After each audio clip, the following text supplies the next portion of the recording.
ಎಲ್ಲರಿಗೂ ನಮಸ್ಕಾರ.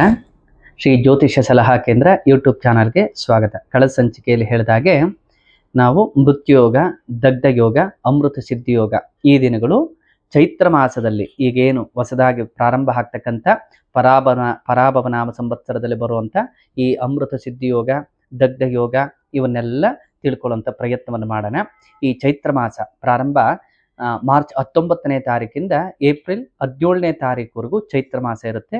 ಈ ಚೈತ್ರ ಮಾಸದಲ್ಲಿ ಯಾವ್ಯಾವ ದಿನ ಅಮೃತ ಸಿದ್ಧಿಯೋಗ ಇದೆ, ಯಾವ್ಯಾವ ದಿನ ದಗ್ಧ ಯೋಗ ಇದೆ, ಯಾವ್ಯಾವ ದಿನ ಮೃತ್ಯು ಯೋಗ ಇದೆ ತಿಳ್ಕೊಂಡು ನೀವು ಶುಭ ಕಾರ್ಯಗಳನ್ನು ಮಾಡಿ. ಯಾಕೆ ಅಂತಂದರೆ ನಾವು ಯಾವುದೇ ಶುಭ ಕಾರ್ಯಗಳನ್ನು ಮಾಡಬೇಕಾದ್ರೂ ಯಾವುದೇ ಕಾರಣಕ್ಕೂ ಮೃತ್ಯು ಯೋಗ, ದಗ್ಧ ಯೋಗ ಇವುಗಳನ್ನು ವರ್ಜ ಮಾಡಿ ಒಳ್ಳೆಯ ದಿನಗಳಲ್ಲಿ ನಮಗೆ ಅನುಕೂಲ ಆಗುವಂಥ ಅಂತ ತಾರಾಬಲ, ಚಂದ್ರಬಲ ಕೂಡುವಂಥ ದಿನಗಳಲ್ಲೇ ಆಯ್ಕೆ ಮಾಡ್ಕೊಂಡು ಶುಭ ಕಾರ್ಯಗಳನ್ನು ಮಾಡಿದರೆ ಅದಕ್ಕೆ ಪ್ರಕೃತಿ ನಿಮಗೆ ತುಂಬ ಸಹಾಯವಾಗಿರುತ್ತೆ. ನೋಡಿ, ಈ ಪರಾಭವನಾಮ ಸಂವತ್ಸರದ ಚೈತ್ರ ಮಾಸದಲ್ಲಿ ಬರುವಂಥ ಮೊದಲ ಅಮೃತ ಸಿದ್ಧಿಯೋಗ ಮೊದಲಿಗೆ ನಾಳೆ 20ನೇ ತಾರೀಕು 20 ಮಾರ್ಚ್ 2026 ಶುಕ್ರವಾರದ ದಿವಸ ಅಮೃತ ಸಿದ್ಧಿಯೋಗ ಇದೆ. ಶುಕ್ರವಾರದ ದಿವಸ ರೇವತಿ ನಕ್ಷತ್ರ ಕೂಡ್ತಾ ಇರೋದ್ರಿಂದ ಅವತ್ತಿನ ದಿವಸ ಅಮೃತ ಸಿದ್ಧಿಯೋಗ ಇದೆ. ನಂತರ ಇದೇ ಚೈತ್ರ ಮಾಸದ ಏಪ್ರಿಲ್ 17, 2026 ಶುಕ್ರವಾರ ದಿವಸ ಅದು ಕೂಡ ಅಮಾವಾಸ್ಯೆ ದಿವಸ ರೇವತಿ ನಕ್ಷತ್ರ ಕೂಡ್ತಾ ಇರೋದ್ರಿಂದ ಅದು ಕೂಡ ಅಮೃತ ಸಿದ್ಧಿಯೋಗ ಆಗಿರುತ್ತೆ. ಈ 2 ದಿನಗಳನ್ನು ಹೊರತುಪಡಿಸಿದರೆ ಬೇರೆ ಇನ್ಯಾವುದು ಅಮೃತ ಸಿದ್ಧಿಯೋಗ ಸಿಗೋದಿಲ್ಲ. ಅಮಾವಾಸ್ಯೆ ದಿವಸ ಅಮೃತ ಸಿದ್ಧಿಯೋಗ ಬಂದಾಗ ಕೆಲವೊಂದು ಕಾರ್ಯಗಳಿಗೆ ವರ್ಜ್ಯವಿರುತ್ತೆ. ಹಾಗಾಗಿ ಎಚ್ಚರ ವಹಿಸಿ ಮಾಡುವಂಥ ಕಾರ್ಯಗಳನ್ನು ನಮ್ಮಂಥವ್ರ ಜೊತೆಯಲ್ಲಿ ಚರ್ಚೆ ಮಾಡಿ ಮಾಡುವಂಥದ್ದು ಸೂಕ್ತ. ಹಾಗೆ ದಗ್ಧ ಯೋಗಗಳು ಮಾರ್ಚ್ 29ನೇ ತಾರೀಕು ಭಾನುವಾರದ ದಿವಸ ಏಕಾದಶಿ ಬೆಳಗ್ಗೆ 7:47 ಏಕಾದಶಿ, ನಂತರ ದ್ವಾದಶಿ, ಅದು ದಗ್ಧಯೋಗವಾಗಿರುತ್ತೆ. ನಂತರ ಏಪ್ರಿಲ್ 7ನೇ ತಾರೀಕು ಮಂಗಳವಾರ ದಿವಸ ಪಂಚಮಿ ತಿಥಿ ದಗ್ಧಯೋಗ.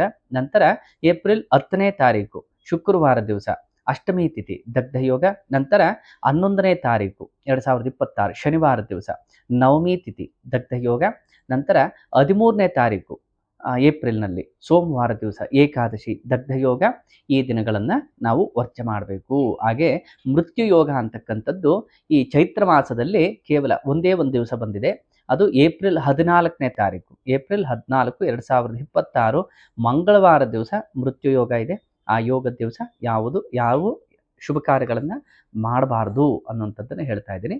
ಹಾಗೆ ನಂತರ ವೈಶಾಖ ಮಾಸದಲ್ಲಿ ತುಂಬ ಜನ ಇದನ್ನು ಗಮನಿಸಿ, ಈಗ ಚೈತ್ರ ಮಾಸ ಪ್ರಾರಂಭ ಆದ ಕೂಡಲೇ ಎಲ್ಲ ಶುಭ ಕಾರ್ಯಗಳನ್ನು ಮಾಡ್ಬೋದು ಅಂತೇಳಿ ತಮಗೆ ಅನುಕೂಲ ಆಗುವಂಥ ದಿನಗಳನ್ನು ಆಯ್ಕೆ ಮಾಡ್ಕೋತೀರ. ಭಾಳ ಎಚ್ಚರಿಕೆ ವಹಿಸಿ, ಗಮನ ಹರಿಸಿ, ಯಾರು ಯಾವುದೇ ಡೇಟ್ ಹಾಕ್ಕೊಂಡ್ರೂ ಕೂಡ ಈ ಮೃತ್ಯೋಗ, ದಗ್ಧಯೋಗ ಈ ದಿನಗಳನ್ನು ಗಮನಿಸಬೇಕು. ಪೆನ್ನು ಪೇಪರ್ ಎತ್ಕೊಂಡು ಈಗ ಹೇಳಿರುವಂಥ ಡೇಟ್ಗಳನ್ನು ಮಾರ್ಕ್ ಮಾಡ್ಕೊಳ್ಳಿ. ಈ ಕ್ಯಾಲೆಂಡ್ರಲ್ಲಿ ಈ ದಿನಗಳನ್ನು ನಿಗದಿ ಮಾಡಿಕೊಂಡು ಈ ದಿನಗಳನ್ನು ಬಿಟ್ಟು ಉಳಿದಂತೆ ನಿಮ್ಮ ಕಾರ್ಯಗಳನ್ನು ಯಶಸ್ವಿಯಾಗಿ ಮಾಡಿ ಅಂತ ಹೇಳ್ತಾ ಈ ವಿಡಿಯೋವನ್ನು ಮುಕ್ತಾಯ ಮಾಡ್ತಾ ಇದ್ದೀನಿ. ಎಲ್ಲರಿಗೂ ಒಳ್ಳೆಯದಾಗಲಿ. ನಮಸ್ಕಾರ.